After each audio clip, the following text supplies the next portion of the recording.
Hey guys, Ted Wheeler is definitely 100% taking Antifa super serial this time around.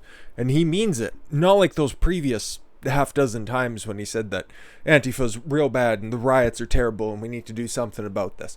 No. He's taking proper action this time. Definitely believe him. I mean, he held a virtual press conference and everything saying how seriously he's going to take it.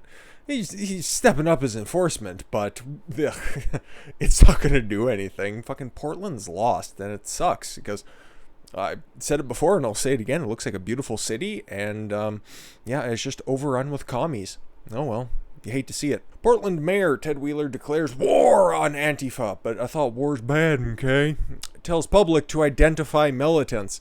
Yeah. But he's kind of going about it a weird way, but I like the progress in the loosest sense of the term. Antifa made the mayor of Portland flee his home, and they sucker punched him in the face, but in response, he did nothing. Yep. Even in the final days of the Trump administration, Ted Wheeler was an indirect Antifa advocate, yes, by doing everything except for blaming them. I don't even think he said the term Antifa until, just after he got punched in the face, when he was first taking them very seriously, when they actually called in the National Guard, right after Biden was ascended to his wall-mounted chairlift. He was publicly offended by comparisons being drawn between the far-left group and the January 6th Capitol riots. Last year, after the death of George Floyd, Antifa spent the summer sieging the Portland courthouse, and still are. All you need to do is just take a look at wherever Andy knows posting. You look at his Twitter feed, you can look anywhere that he is, and Portland or the suburbs are on fire nightly. Ted Wheeler put out a video announcement that that's essentially a call for the action of the general public. Let's make them hurt a little bit. Also what he told his wife. I've extended the state of emergency through the weekend because he expected it to get worse than just things constantly burning all the time. Whatever. Our job is to unmask them, arrest them, and prosecute them. I want to personally thank neighbors, family, friends, and others who have come forward with vital evidence. And it was all dismissed by District Attorney Mike Schmidt, who has done nothing about this. And he's the one who's supposed to be prosecuting them. And anybody who's affiliated with the riots doesn't face any prosecution by his office. People these criminals they know what they're up to. If you have any information, please contact the police. Acting Chief Davis will provide specifics shortly. Even though, you have to rely on your acting chief because your original chief of police left the job after he was not getting any backup in late or early summer. I don't remember. But you know who is the commissioner, though? The actual guy who is in charge of the police department? That's Ted Wheeler's other hat that he has to wear as mayor of Portland, by the way.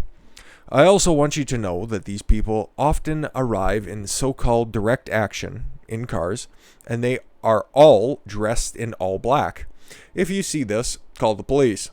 If you can provide a license plate, if you can do so safely, that information can help later. Together, we can take a stand. We're doing what we can today. I'm also asking you to help make a stand and take our city back.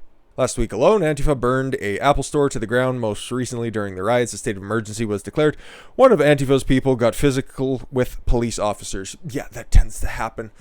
We've seen the courthouse attempted to be breached like a half dozen times. Mortars have been thrown at it. The most recent coverage that I've done on these riots as well, they were burning the barricades outside of the courthouse as well. I don't know what they do when they actually get in there. It's like a dog chasing a car. There's no real end game for these people. It's just tear down the system and replace it with what? More fire and famine.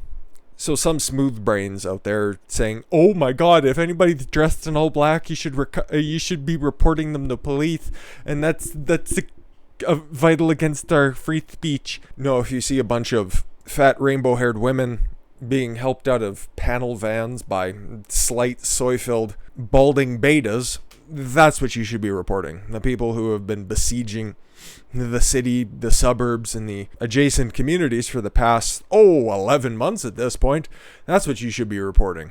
And it's not like anybody should be paying attention to they shouldn't be taking seriously. They should be paying attention to what Antifa are openly saying on places like Twitter, Facebook, and literally anywhere else that they get promoted and funded. But in response, as you can see, this went out on April 23rd. What did they do? Well, they were allowed to riot in Portland because Despite Portland mayor finally vowing to crack down on Antifa, businesses were still terrorized and a riot was declared Friday night. Yep, because nobody's taking this seriously. Who could have saw that coming? The mayor of Portland extended the state of emergency in the city through the weekend in an attempt to curtail potential violence and defacement of property. The state of emergency, which gives Portland Mayor Ted Wheeler power to declare a curfew and close public facilities, was first declared on Tuesday, the day of the verdict of the Chauvin trial. The Portland Police Bureau noted that about 75 mostly dressed in black block attire, that's what they identified as, that's on all of their posters, designed to make it difficult for police to identify lawbreakers. Within the first 15 minutes of the planned autonomous demonstration, there were reports of broken windows and graffiti. At businesses, including a Moroccan restaurant reportedly owned by an immigrant, practice what you preach, right? There's no support for minority-owned businesses. If there is, we'll make it difficult for them to operate. Assholes. A TriMet bus shelter was tagged with the anarchist symbol. Some members of the group briefly forced their way into a tavern restaurant at the 2200 block of the Northwest Hoyt Street. Then other participants followed them in and pulled them out, the Portland police said. A resident who was taking video of the march had a rock thrown through his window. 2 people were arrested. I'm sure they will be charged, and I'm sure they will be put in county. Yeah, sure. So yeah, we'll see if Wheeler follows through on this empty threat, like he always does. Nothing will come of this. Portland will, be celebrating, 1 year of consecutive riots, or near consecutive. What would you call 300 days out of the year? At least consistent. God, these people show up more for this than their actual day job. But it's weird, because Ted Wheeler wasn't the most embarrassing Democrat lately. No, far from it, actually. There was a Michigan congressman, and he was driving drunk, as many elected politician does, and he was pulled over. And then he started to pull his own privilege card, and then he tried to resist arrest. And then once he was resisting arrest, he got thrown to the ground. Remember, he was driving drunk at the time. And then he tried to escape custody. And then he pulled out the fact that, hey man, I's in control of your budgets. I'ma need your badge number and your identification when I call Gretchen. That's exactly what he said. We got the body cam footage of it, but we're going to go over the particulars of this story. Michigan State Democrat pepper spray, charged with DUI, resisting arrest, weapons, possession, and more. Jones's blood alcohol level was twice the legal limit, according to reports. Michigan State Police have reportedly charged Democratic State Representative Jewell Jones with driving under the influence, resisting arrest, and weapons possession following a Tuesday collision on Interstate 96 in Fowlerville, according to local reports. Yeah, the collision was with the ditch. God, if you don't want to get caught driving over the limit, you should probably keep it between the yellow lines there, pal. Police initially arrested Jones, 26. Oh my God, and he's got such a position of power. That's fucking disturbing. On April 6th, and he had a virtual arraignment hearing on Zoom on Friday via Zoom.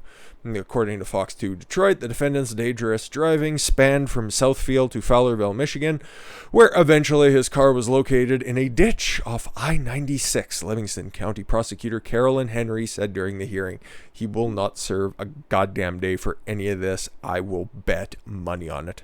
The drive from Fowlerville to Southville is approximately 50 miles. Jones' blood alcohol level was allegedly twice the legal limit, and he resisted arrest when the police arrived. Law enforcement also discovered a Glock in his glove compartment of his vehicle. Well, does he have a concealed carry permit? He is a part of the government, so you think that should be relatively easy for him to acquire. Jones, who had a passenger, was extremely uncooperative with law enforcement and confrontational with paramedics. We've seen that now, and it's verified, and I'll be showing you guys this shortly. It was further reported that he continued to be confrontational, uncooperative, and using status of importance by flashing badges instead of the ID being asked for by law enforcement, she added, according to Local 4 Detroit. The lawmaker was elected in 2016 and previously served on the Inkster City Council. God damn it. I wonder why he got such a high position of power in the Gretchen Whitmer government. I wonder, a former city councilman, right? At only 26 years old. The defendant's behaviors were reported to be so serious that they had escalated to a point where the trooper had to tase and pepper spray the defendant. Well, we need not rely on reports any longer because we got the body cam footage. Kind of a chonker of video, but we're going to watch all of this and have a good time in doing so. No, I already told you no. I already asked for your driver's license and your ID. Okay, so this is clearly midway during the altercation. This is from the second officer's vehicle the dash cam footage is from, and already he's being a little bit lippy. I'll give you my stuff. Take care of me, I got you.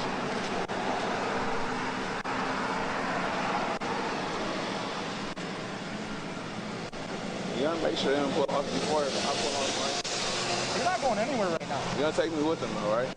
Listen to me. We're gonna do this one step at a time. All right? Okay. Can I get my phone first? No. Remember, the officer here asked the representative for his license and his registration. And instead of doing so, instead of complying with police officers, and this is a guy who should know better, right? What is he going to show him? Well, I'll let the video speak for itself. Right now, I want your ID and your driver's license. Okay? I can't do that. I can't do that. Why? Do you not have it? The only reason. Don't tense up. I'm tensing up. Don't tense up. Oh yeah, I hate to see it. Then they got a little caption here in a bit. Stop resisting. Stop. Stop resisting. Now you better get it. I'm telling you, if you do that, that's not going to be good. Stop. It's not going to be good for you. I'm telling you. Stop. It's not going to be good for you. I'm telling you. How about just going whatever. No, I run your budget, bro. I'm chilling. I run all your budgets, bro. Privilege. But this is somebody who would probably come out at the exact... He is a Democrat, after all. Who would come out and say retarded shit that officers can just do whatever they want. I just want to talk to you. I won't move. I won't go nowhere. I just want to talk to you. We got this one. I wasn't going anywhere. I think the tape shows otherwise. I just want to talk to you, bro. We're going to. If you stop resisting, Oh, let go of my arm. I'm going to get taken. I don't like this because... You with your left arm. Bro. Stop resisting. Bro, I've been abused by the police officers because I'm black. Did you guys catch that? Bro, I've been abused by the police officers because I'm black. I'm being abused by a police officer. I'm black. Interesting. When I call Gretchen, I need IDs and badge numbers and everything. I told you. It's getting cut off by my dome here, but you get the gist of the transcription. When I call Gretchen, I'll need y'all's IDs and badge numbers, everything. Already. I will sit here and give y'all my shit. If y'all fucking let me shut up, that's all it says. I work with y'all. I don't give a fuck. I work with the police. You're not struggling with me, bro. Stunning and brave, at least in my opinion. Like I said, I don't think he's going to serve a day, even though, hey, blew twice the legal limit, was resisting arrest. And you've seen it in the film there. You can go back and watch it. And then to pull something like that, I'd imagine Gretchen will probably come out tomorrow and have something about, oh, he was just pulled over because he was black, blah, blah, blah, virtue signal. But it's hilarious what Democrats can get away with. Actually, I'll walk that back a little bit. It's amazing what elected politicians can get away with. And speaking of elected politicians, we got to talk about the 43rd president of the United States because he's been talking some really dumb shit lately. And we need to hold him to task for that. So I thank you all very much for the gift of your time. I've been Don Consuelo. I want you to follow your gut and get after it. Take care, everyone.